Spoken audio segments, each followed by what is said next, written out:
G'day viewers, welcome to my channel. This is just a bit of an introduction video.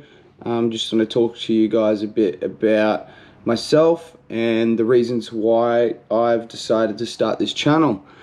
My name's Jack, I'm 23 years old, I work in the outdoor education industry, so I'm a school camp leader, and previously have worked as a stuntman or stunt performer in the past as a dirt bike rider mainly. I'm also living with type 1 diabetes, so that's kind of why the base reason to why I wanted to start this, just to sort of give a bit of an insight on my life and how I cope with my type 1 diabetes. Basically, I just really want people to understand, or I want to show people that living with type 1 diabetes or diabetes in general does not mean that we can't do things that everyone else can't do, that everyone else can do, sorry.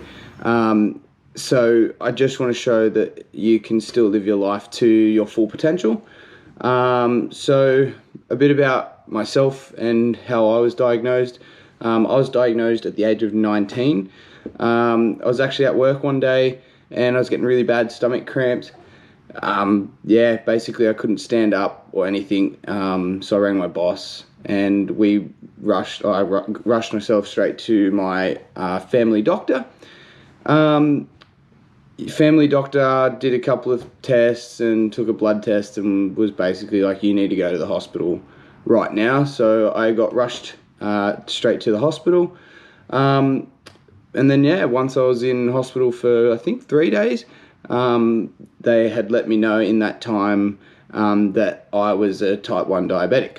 Now at a reasonably young age, 19, I found it very difficult to come to terms with the fact that I was diagnosed with this. For quite some time I felt very insecure about it. And I believe that all of this had a huge contribution to the fact that I have quite bad anxiety and depression now. But yeah, then in January this year, I had my first and hopefully my last DKA, or diabetic ketoacidosis, which is where the body produces excess blood acids, which is ketones. But yeah, and this can be due to lack of insulin, which pretty much sums up my previous 4 years of being diagnosed. Since I was diagnosed, pretty much all the way up until January this year, which is when the incident happened, I've been very poorly controlled with my insulin. My sugar levels have just been crazy high all the time. I barely ever used to give myself my rapid acting insulin. So I was only giving myself my 24-hour acting, which was my Lantus at the time. And I learnt that kept me, you know, okay for a little while. And then in January, I went camping and hiking for a couple of days with some friends, and forgot all of my insulin. That turned out to be the biggest mistake ever. So 4 days without insulin, and I thought I'd be alright for a couple of days. When we got there, I realised that I didn't have it. I looked at my mate and I was like, oh, you know, hopefully I'll be alright. As it turns out, I ended up being extremely lucky to get out of where we were camping. I did spend 24 hours vomiting before I got to the hospital, which just isn't the pleasant thing at the most of times. So once I got to hospital, they did a couple of tests, and that was when they had discovered that my ketones were 6.6. Now, if any of you know much about ketones, basically you don't want to have any ketones, but 6.6 is extremely high.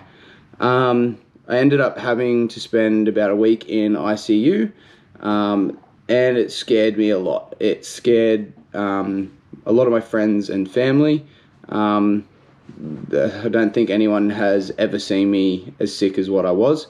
I don't think I've ever been as sick as what I was. So yeah, I think it was a bit of a wake-up call. But yeah, so since my little hospital visit, I have been really on top of my sugar levels and stuff, which is a good thing. So I'm actually, tomorrow, I get hooked up onto my insulin pump. I'm getting the T-Slim X2. So the last couple of weeks has just been a lot of research, watching videos on, to help me educate myself, which has been quite interesting, changing my view on my own health. Deciding to go onto an insulin pump was quite a big decision for me.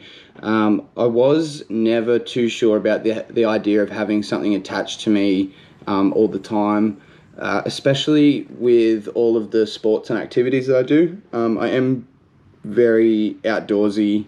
I'm quite adventurous. I do a lot of extreme sports.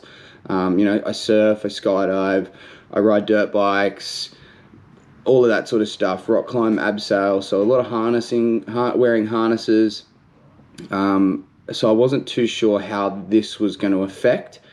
I did try countless amounts of times to search on YouTube for extreme sports, diabetes channels and stuff like that, to see how others dealt with it that were in the same sort of industry as myself. But I really found that there was not much at all, on YouTube. So I guess this leads to the second reason for me wanting to start this channel, is for anyone else that may be in a similar position.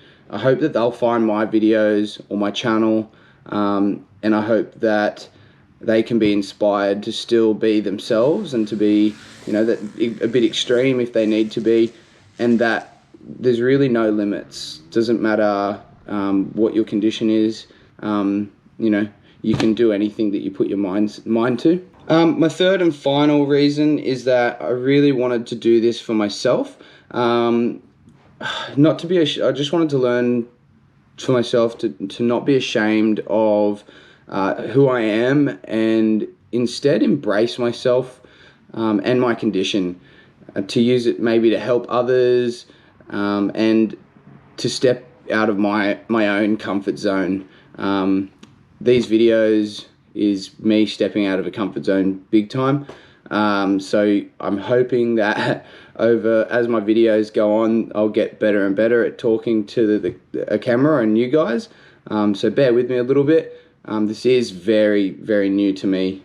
But yeah, so just step out of comfort zones. It's always good to step into the unknown. But yeah, that's pretty much sums up why I'm starting this channel.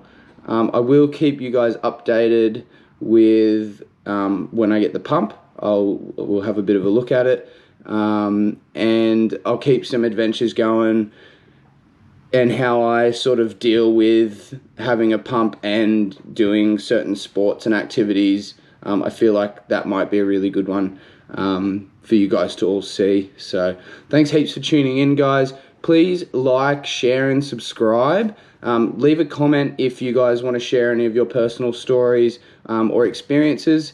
Totally up to you. But I would love to hear how you guys sort of got yourselves better under control, or how you guys keep yourselves better under control if you do. I would love to see all of that. Yeah, stay tuned for more videos and some more adventures.